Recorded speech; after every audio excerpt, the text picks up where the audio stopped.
अनंत प्या, आनंदी रहा। मुंबई गोवा महामार्गाच्या कामाला गती देता यावी यासाठी 27 ऑगस्टपासून गणेशोत्सव संपेपर्यंत मुंबई गोवा महामार्गावरील अवजड वाहतूक बंद ठेवण्यात येणार आहे।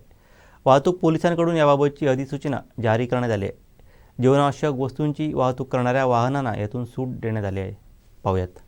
16 टनापेक्षा जास्त क्षमता असलेल्या ट्रक, मल्टी एक्सेल, ट्रेलर यांना ही बंदी लागू असणार आहे। 27 ऑगस्ट 2023 ते 28 सप्टेंबर 2023 या कालावधीसाठी मुंबई गोवा महामार्गावर हे बंदी आदेश लागू राहणार आहेत। या कालावधीत अवजड वाहतूक ही पर्यायी मार्गाने वळवली जाणार आहे। पोलीस उपायुक्त वाहतूक तिरुपती काकडे यांनी याबाबतचे आदेश जारी केले आहेत। आमचे दिवसभरातले सर्व अपडेट्स, ताज्या घडामोडी आणि थेट लाईव्ह पाहण्यासाठी सबस्क्राईब करा, लाईक करा कोकणचं नंबर 1 महा चॅनल कोकण 7 लाईव्हचं YouTube चॅनल।